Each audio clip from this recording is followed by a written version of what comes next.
This is Truth is Scarier Than Fiction. I like to welcome you to 4 True Tales of Terror, Volume 5, Phonecall Stories. Number 1. I'm at the cottage with my dog, and my phone's on airplane mode, because I'm chilling. I'm relaxing by the fireplace, and there's no one around for about a 1 mile radius.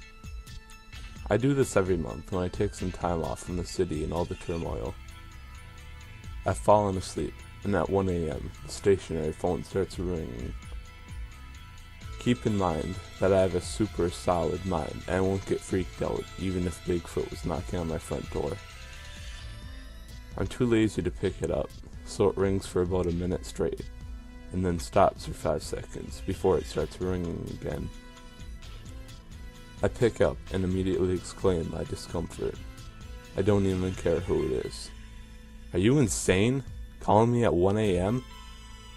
I hear an incredibly deep breathing in the background and nothing else. I'm basically listening to a fat guy breathing deeply, trying to creep me out or just piss me off. I'm like, yeah, nice hearing for you, asshole. I'm unplugging the phone now. That's when I hear the front porch opening, and of course my hound reacts immediately.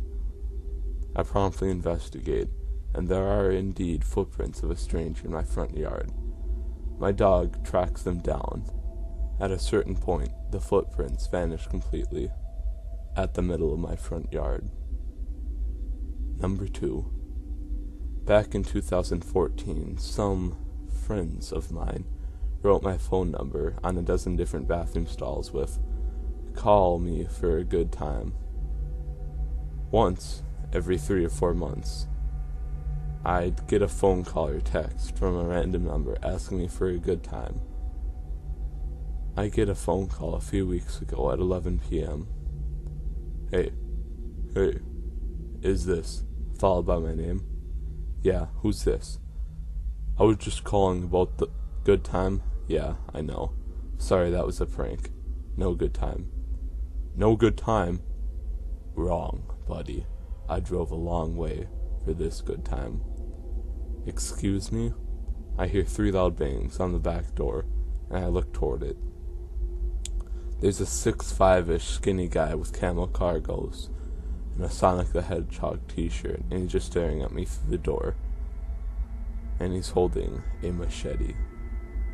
I run over to my closet where I have my rifle, but when I come back, he's gone.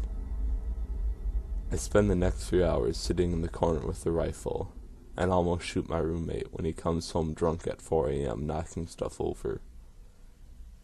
Number 3. So yeah, everyone knows that the political calls from random server numbers and listed recordings are a thing, but recently I've been getting odd phone calls I've never managed to catch. Within the past month, I've gotten 3 different calls from 3 different numbers, all really close to me. The first one just showed up on my phone, but when I called back I got nothing.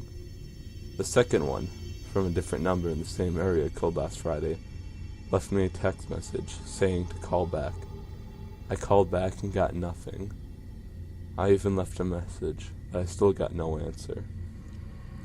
The third one just called me while I had my phone on silent during class a few hours ago, in my area code. I called it back and there's no answer, but the recording is for a psychiatrist, and it even had stuff like, if there's an emergency, please call 911. I have no idea why a psychiatrist would call me. I just left a message saying they can call me back if it isn't a wrong number. So yeah, all 3 from different numbers, all close to me, so I don't think any of them could have been tele-recordings or phone scams or anything. And it's happened too many times recently to just assume it was a wrong number scenario. I'm also not a talkative enough person to ever warrant all those calls out of the blue either. Number 4. It's 2014, and I'm 21. One morning, I get a phone call. I don't bother checking it before I answer. I figured it was work asking me to call in early that day, as it was a common occurrence. I hear a slightly drunken man and a girl just talk.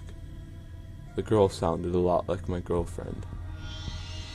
I'm too tired to realize what this is. They start talking about their lives together, and I remember hearing the last of the man say, "Don't check the dirties tomorrow, I hung up, figuring it was the wrong number before I could finish. I didn't check the number and I went to sleep. Fast forward a year later. I proposed to my girlfriend. I had to leave a day later, and I called her at my parents' house in bed. I'd been drinking a little prior to the call. We started talking. We're excited for the future, and I get an immense feeling of deja vu. It was very intense, and I start saying things exactly like the conversation I listened to that one morning, a year before. I get slightly confused. She's saying exactly what the girl said too. Finally, I absent-mindedly say, "Don't check the dirties tomorrow, I then stop right there, remembering this moment. I finish and say I had the dirties covered. The Dirties is an animal shelter my fiance's aunt owned down the street from our apartment. We'd occasionally help out. The Dirties was just our name for the animals. So that's it. Has anyone else experienced anything similar? There's absolutely no way for the first conversation to have been recorded. I had some people suggest I have a stalker, but I really doubt that's the case." Hey guys, this is Truth is Scarier Than Fiction. I'd like to thank you for watching my video. I know I haven't uploaded in a while. You can check my Twitter if you're wondering why. But I'll also say it right here. I had a small cold. Again, thank you. And remember, fear keeps us going.